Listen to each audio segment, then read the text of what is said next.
Pastor Raphael Thomas, Pastor Ray Thomas. Pastor Ray, man of God, he was a king. He was a king and a kingmaker. He was a gentleman, brilliant man. He used to call himself a country preacher, but he was more than that. He was the best preacher I've ever heard preach the word.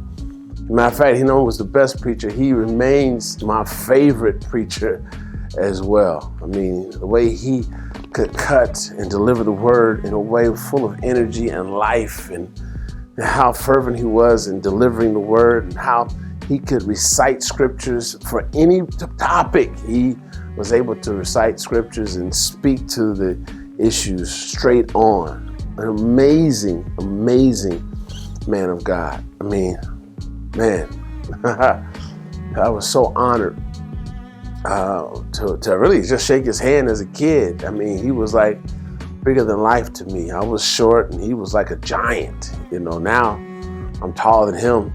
Today I'm taller than him. But back then he was a giant to me when I first met him. And so impressed with him. My grandmother, who I consider, she was my second mom, Mother Veneta Austin. She thought he was a dynamic. He was her favorite preacher. Pastor Ray was Mother Veneta Austin's favorite preacher. She would love to hear him preach, and was getting excited when this young man came to preach, Elder Thomas. He came to preach, and he had an opportunity to preach at Liberty Street. Man, it was a joy. It was pure joy to hear him. He got me excited about coming to church.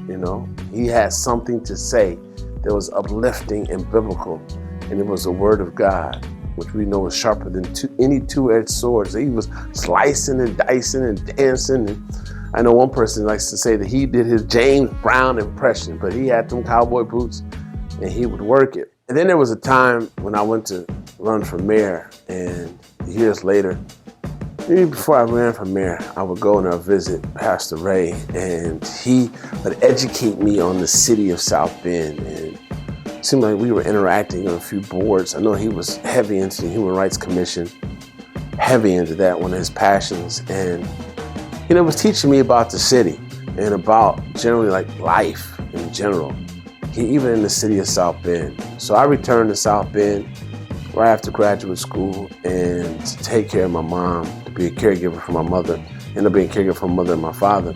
And Pastor Ray was speaking to my life, man, because it was such an enormous strain on me. It's a lot of pressure as an only child. But he took on the role of a big brother, man, a father figure, big brother. And I could talk to him about pretty much anything.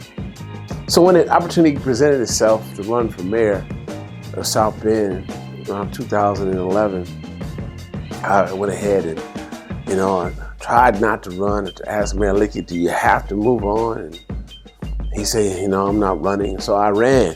And when I ran, it seems as though I'm one of the few people who really understood the historic nature of a black person running for mayor in the city of South Bend after the first black person ran for mayor 40 years prior to that. He was one of the few. And when I came to him, he was one of those leaders in the city that said, man, you should run, and I'm going to support you. So when I ran my commercials on the radio, I needed somebody to be the voice, and he was the voice of my campaign. Yeah, Pastor Ray. He believed in me. He believed in supporting a young black man who was committed to serving black people. Yeah. I thought that was courageous in a sense, because so many of the black leaders, so many black people didn't really align themselves with me. But he did, even when others were on the fence. He was a courageous man. He was a leader's leader. And I'm thankful to be able to have him as what I like to consider a mentor. And then I met this wonderful woman. She's beautiful. It's not like I met her. I mean, I knew her. I knew her from when she was younger than I, when we were in church together. But I was in the back of the church, and I was in the back of the church. Pastor Ray had invited me to come by and speak to the congregation about my campaign. And And I remember this glow on this beautiful, gorgeous woman, had on these black heels and this beautiful long dress, and I think it was white with black polka dots, and had a beautiful smile, and she was gorgeous. And it was Pastor Ray's daughter. And I remember me going back and asking Pastor Ray, I said, man, what's up with your daughter? And he said, she thinking. I said, man, she thinking. Let me know when she not took. It was from that moment that Pastor Ray and I started to solidify our bond, because I wanted to be closer to him, because I wanted to get closer to his daughter. I mean, I wanted him to see that I was a good dude, man. I'm a good dude. Come on, brother. Anyway, so he ended up performing our wedding, just the 5 of us. We didn't want to have a big wedding. We did a private wedding ceremony, and it was overlong the St. Joe River in a flower garden. And it was Pastor Ray officiated the wedding, and my new wife, Rachel, and our mothers were the witnesses, and was so honored. Before he performed the wedding, I had to go and ask him for his request of him, his permission, his blessing to marry this beautiful, beautiful woman, Rachel. And I remember sitting down in the house, and, you know, I don't know if Rachel even knew what I was about to do. I can't remember if she knew or not, but I was going to do it. And I remember me sitting there and asking him for his blessing. And, you know, I kind of knew he would, but you never know till they say yes. And he gave us his blessing. That was a momentous day. That was a great day. It was an awesome day. I could say so many things about this man. I mean, he was a giver. He always was willing to give. This man worked and retired at 50.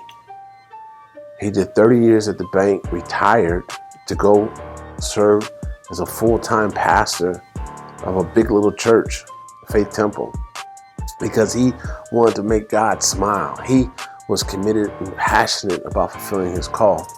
He was the people's champion. He championed the people, the little guys. I mean, if you look throughout the city of South Bend, St. Joe County, there's so many people who benefited from his role as a banker in the city. They were able to get loans for their businesses. They were able to get their finances situated. They were able to really plan for their future, because Pastor Ray was pastoral. He was pastoral in how he was a banker in his professional life. So much so that people would come up to the bank because they wanted to talk about the issues that had nothing to do with like me, I'm one of them, had nothing to do with banking, but just they want to be in the presence of his brilliance, his wisdom, and get his sage advice. He was that kind of leader. He was the community leader for the city of South Bend. I like to say that Pastor Ray was the unofficial pastor, unofficial mayor of city of South Bend. So many instances there. He touched every community regardless of socioeconomic class, race, ethnicity. He had friends everywhere. You know, it was amazing how you mentioned his name in the city of South Bend, St. Joseph County, that no matter regardless of who they were, they knew him well.